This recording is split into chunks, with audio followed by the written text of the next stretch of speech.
Bakit daw patuloy na gumagawa ng Triskelion song si Brian Alfie?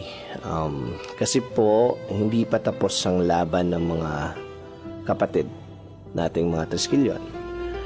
Kasi hindi lahat may lakas magsalita. Hindi lahat kayang ilabas yung bigat na dala nila araw-araw. Kaya sinusulat ko. Para marinig ninyo sarili nyo sa bawat kanta. Para sa kapatid na tahimik na lumalaban, para sa kapatid na muntik ng sumuko, para sa kapatid na patuloy pa ring tumatayo.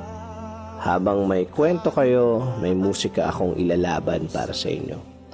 At hanggang may mga Triskelion na naninindigan, hindi ako titigil hanggang kaya ko pa. Sapagkat ito na siguro ang tinatawag na tradisyon sa makabagong panahon.